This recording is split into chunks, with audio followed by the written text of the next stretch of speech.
Welcome back to the deep dive. So you handed me this fascinating set of source materials today.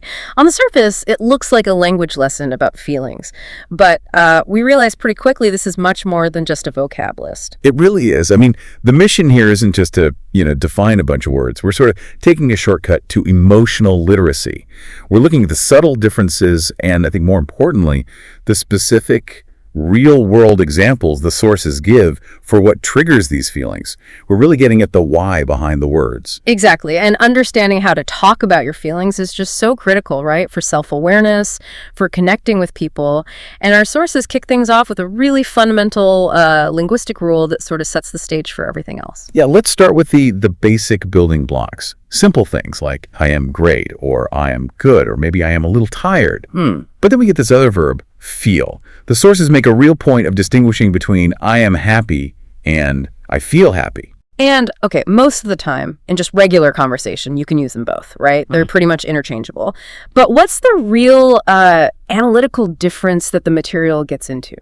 Well, the sources point out that I feel it's really about the immediate state, the right now condition. It's much more momentary, more sensory. Right. And I am sort of pushes that timeline out. Like if I say, I am a happy person, that's talking about my character, a longer state. Exactly. Versus, I feel happy right now, which could be because, the sun just came out.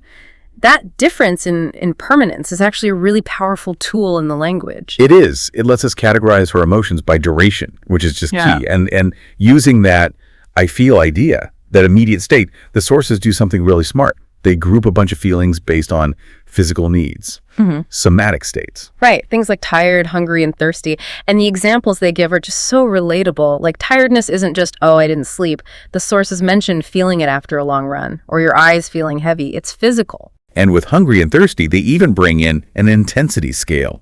They note that when you're very hungry, your crying, and I'm quoting here, does not work. Which is a brilliant point about how physical needs take over. The body sends that signal, and all the complex thinking just shuts down. It really confirms that the first level of emotional regulation is just taking care of your body. Precisely. So once those basic needs are met, then we can move on to the core cognitive palette. Let's talk about the drivers of happy. Yeah, and the examples are wonderfully specific here. It's not just, I am happy. The source is connected directly to sensory pleasure, to finishing a task, eating your favorite food. They actually mention pizza or talking to friends, or that really deep satisfaction of finishing all your work. But the trigger that I found most interesting was finishing cleaning your apartment. The source has this little insight.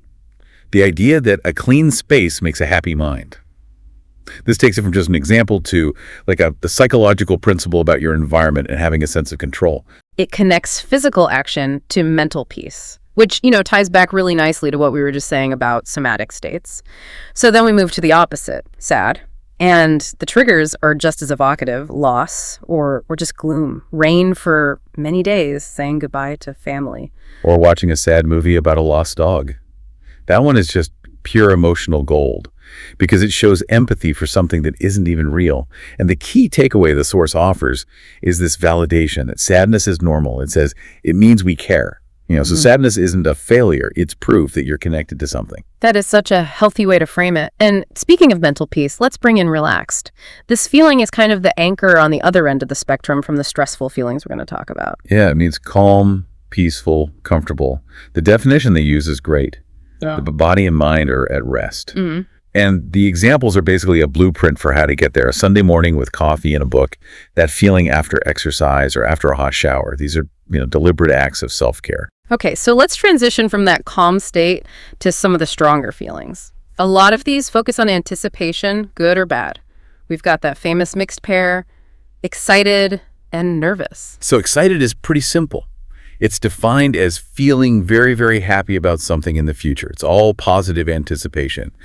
Planning a trip, looking at pictures online of where you're going, waiting for a holiday. And the nervous is the flip side. It's that worry, a little bit of fear, that uncertainty. And again, the sources point to the physical signs. Hands get cold, your heart beats faster. And what's really fascinating here is that the source material doesn't treat them as mutually exclusive. They're not opposites. They use the example of the first day of school. You're excited to see your friends, but you're nervous about the new teachers. Yes. That synthesis is so key. It validates how complex our emotional lives are. You don't have to pick one label. You can feel two things that seem contradictory at the same time. It kind of suggests that nervous and excited are. They're the same physical state of high arousal. It's just the story you tell yourself about the future that's different. Absolutely. Yeah. The body feels the energy, the mind puts the label on it, good or bad.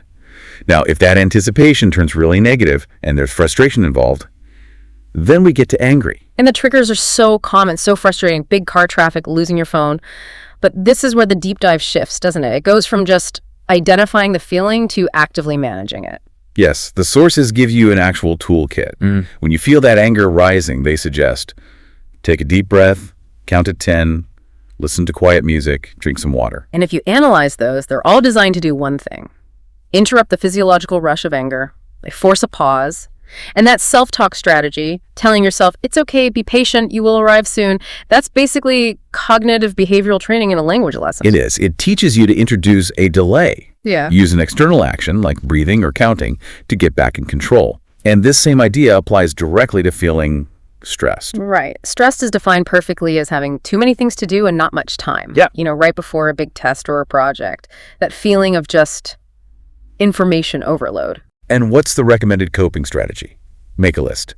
And why does that simple thing work so well?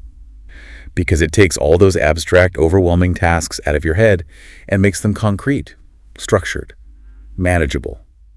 It's an immediate, calming action. Which leads us to the other end of that energy scale, bored, when there's just nothing to do, like on a long, rainy day. And here we get another one of these fascinating links between a mental state and a physical action.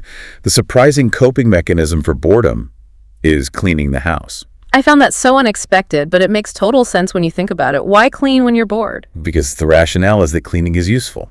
It gives you a tangible, visible result, which creates that good feeling afterward.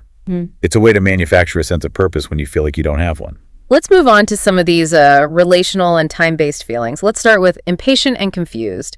Impatient is tied directly to hating to wait, right? Like being stuck in a long line at the supermarket. It's that friction. And confused is a kind of mental friction.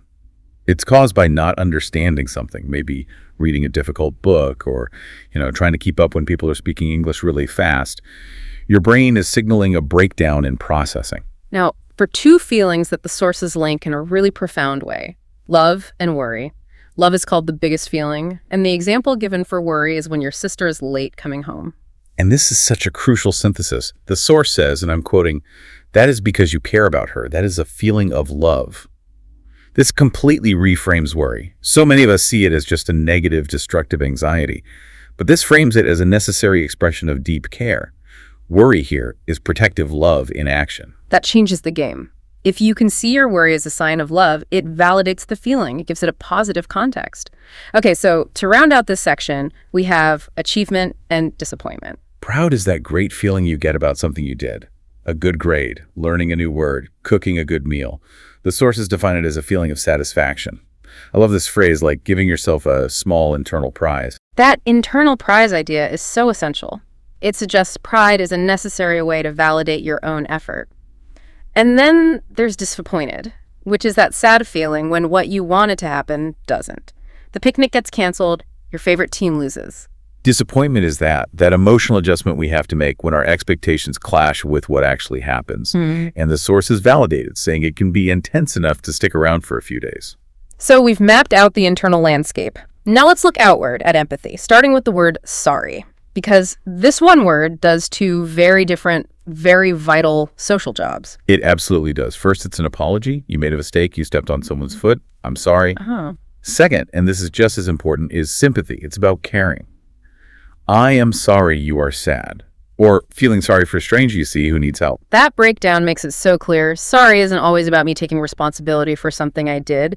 It's a primary tool for me to acknowledge your pain. It's an essential relational lubricant. And on the positive side of that, you have happy for them. Just that pure shared joy when a friend is happy. Being able to say, I am so happy for you, is just crucial for keeping those bonds strong. We should also quickly touch on the high and low energy extremes. You have energetic, after a good night's sleep, a lubricant. And on the positive side of that, you have happy for them. Just that pure shared joy when a friend is happy. Being able to say, I am so happy for you, is just crucial for keeping those bonds strong. We should also quickly touch on the high and low energy extremes. You have energetic, after a good night's sleep or exercise, and then exhausted, which means very, very tired. The example was after moving a lot of heavy boxes. And then briefly we had him use just thinking something is funny and lonely. Lonely is defined as feeling alone and wanting to be with other people, friends or family. And what's crucial is that the advice for loneliness, just like for anger and stress, is action-based. Call a friend, go for a walk, connect with people. It pushes you toward engagement and away from the isolation that loneliness feeds on. If you look back at everything we've talked about, what we really have here is a framework for emotional regulation that's disguised as a vocabulary list. It keeps emphasizing that feedback loop between action and feeling.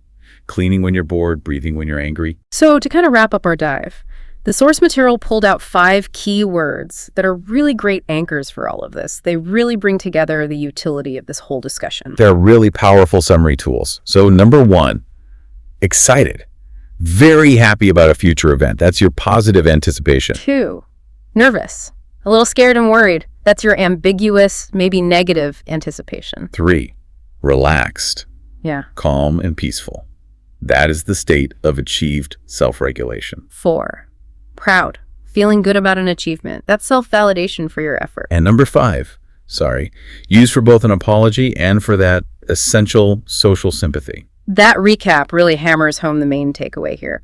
All these feelings are normal, they all serve a purpose, and just being able to name them, to articulate them, is the first step toward managing yourself and connecting better with everyone else. Absolutely. We've seen that emotions are often mixed, that something negative like worry can be rooted in something positive like love, and that often the best response to emotional turmoil is a deliberate physical interruption. So what does all this mean for you, the listener, right now? The sources ended with a great question to apply all this. What is one thing that made you feel happy this week? And we want to challenge you to take that framework, connecting an action to an emotion, and apply it not just to happiness, but to any strong feeling you had this week. Go deeper than just the word. Instead of saying, I was angry, identify the specific trigger. Was it the traffic jam?